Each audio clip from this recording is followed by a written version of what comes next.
సైదాపురంలోని ఘనంగా ఎన్టీఆర్ 29వ వర్ధంతి వేడుకలు నట సార్వభౌమునికి ఘనంగా నివాళులర్పించిన తెలుగు తమ్ముళ్లు.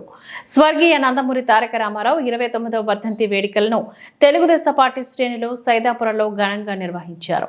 పట్టణంలోని పంచాయతీ బస్టాండ్లో ఎన్టీఆర్ విగ్రహానికి పూలమాలలు వేసి నివాళులర్పించారు.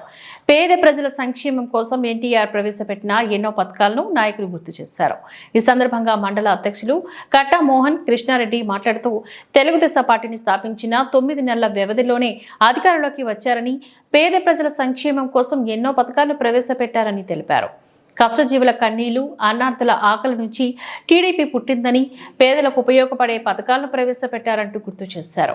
ఎన్టీఆర్ అంటే నటనకు నిర్వచనం, నవరసాలకు అలంకారం అని చెప్పారు. నందమూరి తారక రామారావు అంటే ఒక వర్సిటీ అని, జాతికి మార్గదర్శకం అని పేర్కొన్నారు. అటువంటి వారికి మరణం ఉండదని వ్యాఖ్యానించారు.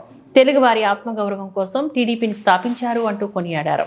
ప్రాంతాలు వేరైనా తెలుగు వారంతా ఒకటేనని నందమూరి తారక రామారావు చాటారని చెప్పారు. నాయకుడిగా, ముఖ్యమంత్రిగా ప్రజలకు ఆయన చేసిన సేవలను గుర్తు చేస్తారు.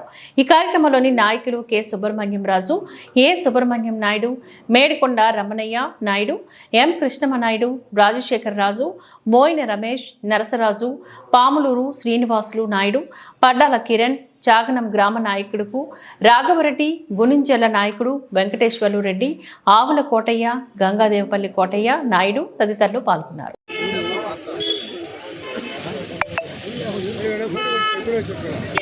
ఇప్పుడు